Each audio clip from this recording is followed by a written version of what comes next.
Avant de commencer, si vous nous le permettez, José et moi, on aimerait vous mettre en appétit en vous présentant deux statistiques que nous, on trouve très troublantes. Une personne sur 9 au Canada et en Outaouais est en insécurité alimentaire. Une personne sur 9. Deuxième chiffre, 30 des aliments qui sont produits, de la nourriture qui est produite, n'est pas consommée. Qui ici est d'accord avec nous pour dire que c'est inacceptable? Ah! Bien, vous êtes à la bonne place. Parce qu'à la fin de la conférence aujourd'hui, vous allez être capable d'expliquer à votre entourage comment on peut agir ensemble sur ces deux éléments-là, sur la sécurité alimentaire des personnes et sur le gaspillage alimentaire. Et vous allez être capable aussi, on l'espère, de choisir la manière dont vous voulez, la manière avec laquelle vous voulez contribuer à cette cause-là. C'est l'objectif de la rencontre aujourd'hui. Alors, le plan de la conférence aujourd'hui, on va vous parler du pourquoi de l'escouade. Ça prend toujours un pourquoi dans nos actions. On va vous parler de l'escouade rurale. On va vous parler des frigos partage, des cuisines collectives anti-gaspi, des collations pour tous, des quartiers anti-gaspi. Et on va vous parler de notre impact. Et pour vous parler de ça, il y a moi, Nathalie McSween, qui est la directrice générale de la table de concertation sur la faim et le développement social de l'Outaouais, la table. Et j'ai été la première chargée de projet de l'escouade anti-gaspillage alimentaire. Vous rencontrerez certainement la nouvelle chargée de projet, Jessica, tout à l'heure. J'ai aussi, je dois vous dire aussi que je suis, moi, une spécialiste des mouvements sociaux, puisque j'ai obtenu un doctorat en 2015 pour mon travail sur les mouvements paysans en Afrique de l'Ouest. Et nous avons aussi avec nous Josée. Alors, Josée Poirier-Defoy, directrice générale du regroupement des cuisines collectives de Gatineau. Aujourd'hui, je porte aussi le chapeau de présidente du conseil d'administration de la table. Et pour faire une petite histoire, je suis une passionnée d'alimentation saine. C'est très vrai. Alors, pourquoi l'escouade? Pourquoi on a créé l'escouade en 2014? On l'a créé d'abord pour lutter contre la faim. Je vous l'ai dit tout à l'heure, 4 millions de personnes, une personne sur 9 au Canada qui est en insécurité alimentaire. Il faut comprendre que la table de concertation sur la faim, c'est la table de concertation sur la faim, c'est un regroupement d'organismes. Il y a maintenant 50 organismes qui sont membres de la table. Ça peut être des cuisines collectives, des banques alimentaires, des maisons de la famille, des maisons de quartier. C'est très varié et c'est sur l'ensemble du territoire de l'Outaouais. Et donc, la préoccupation qui nous rassemble tous, c'est autour de la mission de la table qui est de promouvoir le droit à une alimentation saine pour tous. Et on le fait. Comment? On le fait en soutenant nos organismes membres. Donc, quand on parle de pourquoi l'escouade, ça veut dire comment on l'a créé parce qu'il y a une préoccupation pour la sécurité alimentaire et parce que chez nos membres, il manquait de denrées. On manque de denrées, puis on manque surtout beaucoup de fruits et légumes. Vous l'avez entendu dans les journaux récemment, le prix des aliments augmente et ce qui coûte le plus cher, c'est les fruits et légumes. Donc, cette préoccupation-là était déjà au sein de la table. C'est un des moteurs de l'escouade. Le deuxième moteur, c'est celui du gaspillage alimentaire. À l'époque où l'escouade a été créée par les membres, il y avait le rapport de la FAO, qui est l'Organisation internationale de l'agriculture, c'est peut-être pas tout à fait ça le nom, et de l'alimentation, qui avait déposé un rapport sur le gaspillage alimentaire qui disait justement que 30 de l'alimentation ou de la nourriture produite était gaspillée. Alors ça a choqué nos membres, évidemment, et ça a provoqué une réflexion. Qu'est-ce qu'on peut faire pour aller chercher cette nourriture-là? Le Conseil national zéro déchet, un conseil canadien, a fouillé dans nos poubelles l'an passé. Et il a découvert que 63 des aliments qui sont gaspillés sont encore consommables. 63 % des aliments qui sont gaspillés sont encore consommables. Et une très grande partie de ces aliments-là qui sont gaspillés sont des fruits et légumes. Et c'est de ça dont on manque dans nos organismes. Nous gaspillons beaucoup d'aliments au Canada. Et là, je vous fais réfléchir. Est-ce que vous pensez, au vote, levez la main, est-ce que vous pensez que c'est 2,9 millions de tonnes que nous gaspillons au Canada? OK. Est-ce que vous pensez que c'est 2,2 millions? Est-ce que vous pensez que c'est 1,9 million de tonnes? Bon. Alors, certains d'entre vous ont raison. C'est 2,2 millions de tonnes d'aliments que nous gaspillons au Canada à chaque année. Ça veut dire 140 kg d'aliments qui sont gaspillés à chaque année. C'est l'équivalent de plus de 1 000 $ par ménage qu'on gaspille en nourriture. Et un fait intéressant, ça équivaut à 9,8 millions de tonnes de gaz à effet de serre. On ne pense pas à l'alimentation quand on pense aux questions environnementales, mais c'est un grand émetteur de gaz à effet de serre. La preuve, ce sont les émissions annuelles de 2,1 millions de voitures, l'équivalent du gaspillage alimentaire au Canada. Je me suis amusée cette semaine à calculer ce que ça voulait dire. La consommation alimentaire normale d'un adulte, c'est environ 500 kilos par an, par personne. Faites le calcul. 2,2 millions de tonnes d'aliments gaspillés par année, 4 millions de personnes en insécurité alimentaire. Il y a 550 kg d'aliments qu'on pourrait récupérer pour les personnes en insécurité alimentaire. Ce n'est pas un calcul scientifique, hein? Il y a certainement des considérants, est-ce que c'est les bons aliments, mais c'est simplement pour qu'on se permette de penser les choses autrement. C'est-à-dire que la faim, ce n'est pas un problème de manque de nourriture. Ça fait des années qu'on fait de la gestion de la rareté. On doit maintenant parler de mieux partager l'abondance. Et c'est à ça que nous invite la réflexion que nous avons faite depuis plusieurs années à la table autour de l'escouade anti-gaspillage alimentaire. Et c'est de ça dont on va vous parler aujourd'hui. On commence par l'escouade rurale, parce que c'est par là que ça a commencé. On manquait de fruits et légumes. Hein, José, beaucoup dans les organismes, on manquait de fruits et légumes. Alors, on a commencé par se dire, on pourrait aller à la rencontre des agriculteurs et leur demander si eux, ils ont des surplus. On leur a demandé, bon, on sait que les agriculteurs travaillent très fort. Hein. En saison, là, un agriculteur, ça travaille 14, 16, parfois 18 heures par jour. C'est une charge de travail qui est extrêmement lourde dans une courte période de temps. Ils n'ont pas le temps d'aller au champ ou dans leur serre vider puis apporter dans les organismes où il y a des besoins. Ce n'est pas qu'il n'y a pas la volonté, mais il n'y a pas la capacité de le faire. Alors, on est allé voir des agriculteurs, on leur a demandé, et si nous, on allait chez vous, dans votre champ, avec des bénévoles, on allait chercher les surplus, est-ce que vous nous les donneriez? Ben, ils ont dit, ben oui. Et on est allé voir des bénévoles, on leur a demandé, ben vous, est-ce que vous viendriez avec nous chercher des surplus au champ? Ben oui. Donc, c'est comme ça que ça a commencé l'escouade. On est allé la première année, je vais vous montrer quelques photos. Ça, c'est des bénévoles qui glanent dans les champs. Glaner, est-ce que vous savez ce que c'est? Oui? Ça vient d'une ancienne tradition où on permettait aux gens d'aller chercher, on mettait dans le tablier, d'aller chercher les surplus qui restaient au champ pour apporter dans leur famille. Donc, glaner, c'est vraiment récupérer ce qui reste au champ une fois que les agriculteurs ont terminé de faire leur récolte.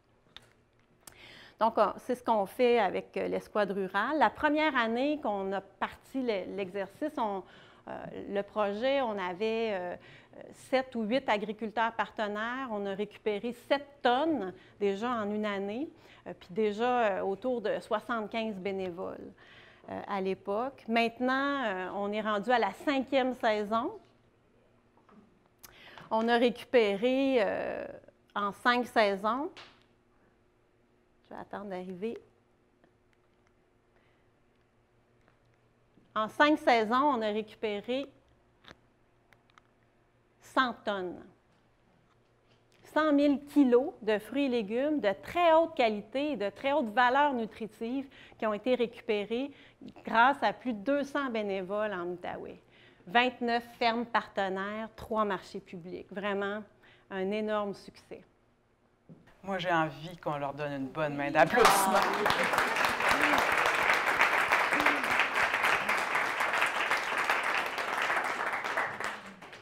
Ah, c'est très, très beau, ça. Mais le nœud du problème, pas le nœud du problème, ça, c'est le grand succès. Les agriculteurs embarquent, les bénévoles aussi. Mais une fois qu'on a toutes ces denrées-là, il faut les distribuer. Hein? Et là, ça paraît plus simple que c'est. Ah, j'avais la liste des agriculteurs. J'aimerais en profiter avant de tomber dans la distribution pour vous dire que vous avez au mur ici là, les affiches avec tous les agriculteurs partenaires qui vont être ici tout à l'heure. Donc, si vous voulez aller les consulter, ça vaut la peine. Donc, je vous disais la distribution. Comment maintenant on partage l'abondance? Le plan initial, c'était de passer à travers le réseau de Moisson Outaouais. Nous, on allait chercher, Moisson se chargeait de distribuer. Et c'est ça qu'on a fait la première année. Mais on s'est rendu compte qu'il y avait des défis à travailler comme ça parce que quand on va chercher au champ, c'est des aliments qui ont été laissés au champ par les agriculteurs. Donc, leur durée de vie est moindre que quand eux récoltent. Et donc, on s'est ramassé avec des aliments qu'on perdait. On allait les récolter, puis on avait des pertes. Parce que quand on passe à travers le réseau de distribution de moissons, il faut que ça soit 4, 5, 6 jours encore bon pour qu'ils puissent faire le grand tour et être distribués. Donc, on a réfléchi encore ensemble et on a distribué, on a continué à distribuer, mais aussi en passant directement dans les organismes pour les fruits et légumes qui devaient être consommés rapidement ou transformés rapidement, donc les cuisines collectives, les maisons de quartier, les soupes populaires, etc. 73 organismes qui ont reçu des denrées depuis 2014. Ça, c'est certains d'entre eux. Mais même en faisant le tour de tous ces organismes-là, on s'est rendu compte que ce n'était pas suffisant. Puis aussi, il y avait une préoccupation parce qu'à côté de ça, on réfléchissait et on sait à travers les recherches qu'on a fait qu'il y a une grande proportion des personnes qui sont en insécurité alimentaire qui ne vont pas vers les ressources en dépannage alimentaire. C'est le 2/3 qui n'y vont pas. Puis ça, ce n'est pas seulement pour l'Outaouais, c'est tout le Canada. Les recherches ont été faites. Donc, si la majorité des gens ne vont pas dans les ressources, on fait quoi avec le reste? Le droit à l'alimentation, c'est pour tout le monde. On a 29 000 personnes en insécurité alimentaire en Outaouais, puis il y en a moins de 9 000 qui vont dans les ressources d'aide alimentaire. Alors ça nous préoccupait. On a décidé d'expérimenter encore et là, on a mis sur pied, en 2015, les premiers frigos partage. Qui sait ce que c'est un frigo partage? Bon, expliquez-le à votre voisin. Mais les frigos partage, pour faire vite, c'est une nouvelle façon de redistribuer des denrées parce que c'est en libre service. Il y a un frigo à l'extérieur, habituellement, et les gens qui ont des surplus à la maison, ou quand on a des surplus avec l'escouade au champ, on vient porter dans le frigo, puis les gens qui ont besoin, ils viennent ouvrir le frigo, puis prendre ce qu'ils ont besoin dans le frigo. Alors, on a expérimenté la première année avec 3 frigos partage. Ça a été, on a ajusté, ça a été un bon succès. Ils sont beaux, hein? Ça a été des grands succès. Puis vous voyez dans celui-là beaucoup de fruits et légumes. Ce n'est pas toujours le cas, mais en tout cas avec l'escouade rurale, puis on va vous expliquer tantôt d'autres initiatives, on arrive à mettre beaucoup de fruits et légumes. C'est un grand succès, puis je vous dirais que j'étais à Montréal il n'y a pas longtemps, puis on nous a demandé quel était le secret du succès de nos frigos partage. J'étais surprise de savoir que les nôtres fonctionnaient mieux qu'ailleurs, mais je comprends maintenant que nous, d'une part, parce qu'on est une table de concertation, on travaille en appui à nos membres, ce qui veut dire qu'on ce n'est pas un organisme isolé qui a un frigo partage, mais on apprend de l'expertise de l'autre à côté qui l'a déjà fait. Puis, surtout, on a d'autres initiatives qui permettent d'alimenter les frigos. Donc, l'escouade rurale, quand elle arrive avec plein de fruits et légumes, elle peut aller mettre des fruits et légumes dans les frigos. Et même ça, ce n'était pas suffisant. Donc, on va distribuer à travers Moisson, on distribue à travers les organismes, on met dans les frigos partage. On en a encore trop. Parfois, là, on arrivait dans des organismes avec 2 tonnes de courges. On lui demande combien t'en veux? 2. Alors, vous voyez, il y avait des enjeux, des défis de distribution énormes. Et en continuant à réfléchir, on s'est dit que ça nous prenait une façon de transformer les surplus. Et là, je vais laisser Josée vous raconter, parce que le regroupement des cuisines collectives a été le grand partenaire de l'Escouade pour réfléchir à la transformation des surplus. Alors oui, en effet, les frigos partage, c'est un fort succès. Je voulais juste rajouter que si vous ne savez pas comment ça fonctionne, sur chaque frigo, il y a des règlements concernant l'hygiène et la salubrité. Donc, ne vous gênez pas d'aller les consulter puis de pouvoir partager vos petits plats préparés ou vos surplus avant de quitter pour les vacances. Alors, les cuisines collectives, qu'est-ce que ça vient faire dans le beau portrait? Bien, voyez-vous, à l'époque où on a lancé l'Escouade anti-gaspillage et où on a réalisé que de tous les surplus, il y avait des surplus, ça venait naturellement de dire que cuisinons collectivement tous ces belles denrées. Alors, à ce moment-là, on avait en place ce qu'on appelle les cuisines collectives autonomes et amicales pour aînés. Vous savez, les cuisines collectives, ce sont des personnes qui se mettent ensemble pour cuisiner des petits plats qu'ils rapportent à la maison. Le côté autonome et amical, c'est que les aînés cuisinaient pour eux et pour des gens absents ou malades. Et lorsqu'on leur a parlé de toutes ces denrées à transformer, ils ont levé la main très haut pour dire « Nous pouvons vous aider ». Ces personnes-là étaient d'accord pour passer des après-midi à éplucher des carottes puis à couper des petits zucchinis pour les mettre dans des sacs, les congeler, ce qui nous permettait de pouvoir les ramener dans nos cuisines collectives ou dans nos organisations sous une autre forme, puis à un autre moment. Parce que vous savez, 2000 livres de carottes, là, ça prend de la place dans le frigo. Alors, en le portionnant, en le mettant en petits paquets plus individuels, ça permettait de rejoindre plus de monde. Ce beau projet-là a fini par prendre fin par manque de financement. Puis, on avait toujours le même problème. Que faire avec ces denrées-là? Et au sein de la table, régulièrement, on entendait parler qu'on avait des enfants ou bien trop d'enfants qui avaient le ventre vide dans l'Outaouais. Et je me suis mise à rêver à l'Outaouais fin zéro. Et on se disait, avec tout ce qu'il y a, il n'y a pas de raison que les gens aient faim, surtout des enfants. Et puis, c'est beau l'Escouade, c'est en été, c'était à l'automne, mais rendu à l'hiver et au printemps, comment est-ce qu'on allait pouvoir s'approvisionner? Il fallait penser autrement. Et c'est à ce moment-là qu'on s'est tourné vers les épiciers.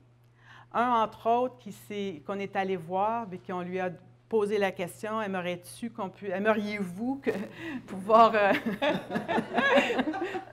nous approvisionner? Il y a beaucoup. Bien, depuis le temps, on a développé une belle amitié parce que c'est un épicier qui est très, très solidaire. Et il nous a dit oui, sans problème. Et depuis plus d'1 an, ça a commencé en juin 2017, on va chercher tous les jours, et je dis bien tous les jours, plus de 150 à 400 livres de fruits et légumes bien mûrs. Pour un total, laissez-moi 2 minutes, de plus de 50 tonnes de fruits et légumes qui ont été récupérés. Donc, 80 % ont été redistribués auprès des mangeurs et 20 % auprès d'un agriculteur pour nourrir ses sanglichons et par la suite son compost.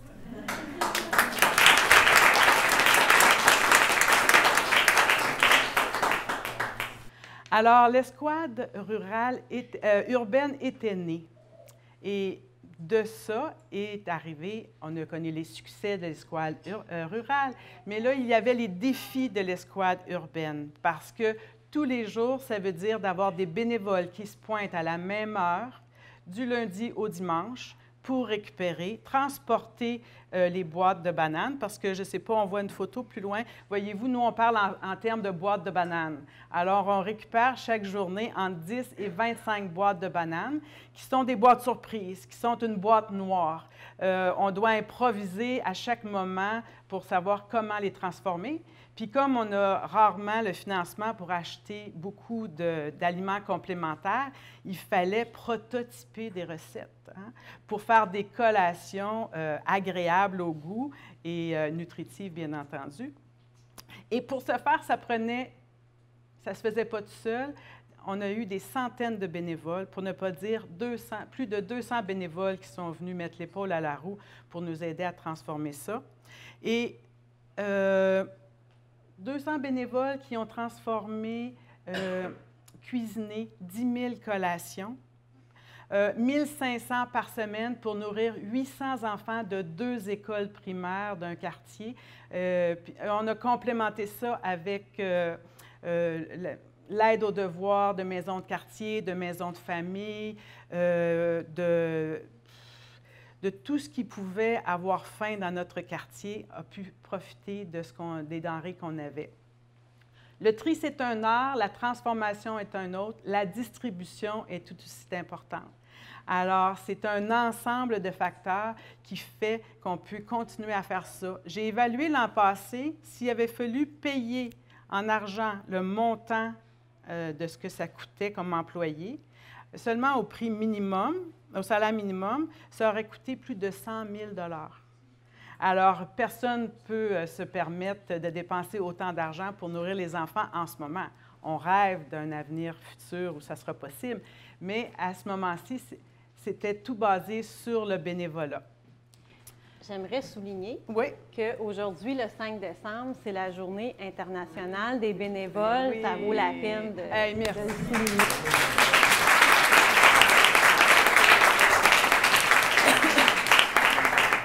Alors, le projet Collation pour tous est né de tous ces efforts-là. Collation pour les enfants, collation pour tous. Pas de question, as-tu les moyens, as-tu pas les moyens? Pas de discrimination. Des collations pour tous les enfants de façon saine et nutritive, parce qu'on sait qu'en ce moment, dans nos supermarchés, même les gens qui ont les moyens n'ont pas tellement une grande offre alimentaire raisonnable, à moins d'acheter du biologique, et elles sont rares. Les autres, la plupart des collations qui nous sont offertes sont remplies d'additifs alimentaires, de colorants caramel. Vous savez, ça crée l'agitation chez les enfants, c'est pas moi qui le dis, mais des chercheurs ont pu constater ces faits-là. Alors, il s'avérait très important pour nous de travailler avec la matière première le moins transformée possible. Ce projet Collation pour tous, je vais revenir à ce petit truc-là, c'est un projet de proximité, d'économie circulaire, okay? D'un circuit court. C'est une fierté de quartier. Et on peut reproduire le tout, puis vous le voyez par l'image. Si vous avez un agriculteur, un marché public, un épicier, avec une escouade anti-gaspillage au milieu qui redistribue dans les frigos, qui redistribue dans les organismes communautaires et les cuisines collectives. On va un peu plus loin que juste d'approvisionner les gens en collation. On va jusqu'à s'occuper d'environnement parce que oui, on évite le gaspillage alimentaire, qui est un scandale en ce moment, quand on sait qu'il y a tellement de monde qui a faim, mais aussi on contribue à sensibiliser les gens à toutes les matières plastiques, tous les emballages qu'il y a dans les épiceries. Vous savez, les beaux petits cocombes anglais là, qui poussent dans un sac de plastique, mais pour le mettre au compost, ça prend quelqu'un qui le déshabille. Et de ça, on s'est aperçu qu'il y avait certains contenants qu'on pouvait laver, récupérer, amener chez de nouveaux agriculteurs qui s'en servaient. D'un autre côté, on a aussi apporté certains petits plats dans les écoles pour faire du bricolage, parce que les jeunes ont beaucoup d'imagination.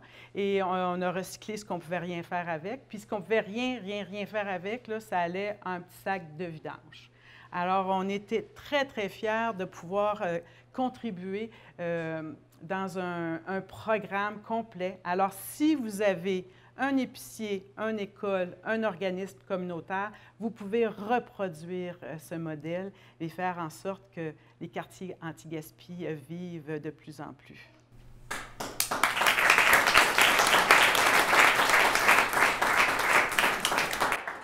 Vous comprendrez qu'on est dans les prémices. Les quartiers anti-gaspi, c'est construit avec des petits morceaux, mais Nous, on pense que ce modèle-là peut être reproduit ailleurs dans d'autres quartiers. D'ailleurs, ça commence déjà dans un autre quartier de Gatineau. Je pense que ça commençait aujourd'hui. Ce matin, livraison des premières collations à l'école de la Traversée. Donc, on pense, nous, que c'est un modèle qui pourrait être reproduit même à l'échelle du Québec, ce modèle-là de proximité qui est complémentaire avec d'autres modèles comme celui de Moisson qui va récupérer à l'échelle régionale, qui redistribue. Nous, on pense que ce modèle-là de proximité peut permettre de récupérer des fruits et légumes puis de les redistribuer dans le quartier. On est en expérimentation, mais je vous dirais que jusqu'à présent, si on parle maintenant de notre impact, on peut dire qu'on fait école dans chacun des projets qu'on mène autour de l'escouade anti-gaspillage alimentaire. L'escouade rurale, on nous appelle souvent pour mentorer des nouveaux projets ailleurs au Québec. Parfois, c'est par téléphone, ils nous appellent, on leur donne des conseils. D'autres fois, on est appelé comme conférencier à venir leur expliquer en toute humilité comment on a fait ça chez nous pour pouvoir les inspirer. Donc déjà, ça, on fait école. Les frigos partage, je vous l'ai dit tout à l'heure, on a appris aussi qu'on faisait école dans la façon de travailler parce qu'ailleurs, c'est vraiment des initiatives locales. Nous, la différence, c'est qu'on est organisé à l'échelle régionale. Donc, ça change la donne pour nos frigos partage. Et le modèle des quartiers anti-gaspi, on pense que ça va faire école, évidemment. Donc, le travail de l'escouade dans sa totalité a un impact sur la sécurité alimentaire, un impact sur la réflexion autour du droit pour tous à une alimentation saine. Il faut toujours ramener ça au droit à une alimentation saine pour tous. Et on a aussi un impact environnemental reconnu. Ça, c'est particulier à un organisme qui travaille en sécurité alimentaire, qui est reconnu au plan environnemental. C'est assez particulier. Alors, au Québec, pas au Québec, nous, en Outaouais, en 2018, on était les grandes gagnantes, l'escouade, du prix Virtuose, qui est un prix d'excellence en environnement. Alors, merci l'Outaouais. Puis, j'ai besoin de vous dire que, à mon grand plaisir, nous avons été le coup de cœur de la soirée. Aussi.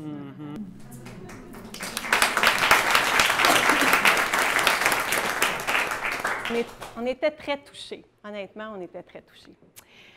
L'impact environnemental aussi, Josée, le regroupement aussi a été reconnu. Oui, dernièrement, je suis allée faire une mini-conférence au concours Les Viva, qui est un concours où on reconnaît les événements éco-responsables au Québec. Et puis, grâce à la participation avec Enviro-Éducation au Gala Virtuose, on a eu une mention spéciale. On a été le coup de cœur du jury au niveau québécois. Pour les bouchées anti-gaspi que vous allez tout à l'heure déguster si vous restez pour le 5 à 7. Et la grande nouvelle, le prix Demain le Québec de la Fondation David Suzuki, avez-vous déjà entendu? Bien, l'escouade est parmi les 12 finalistes au Québec sur 200 applications.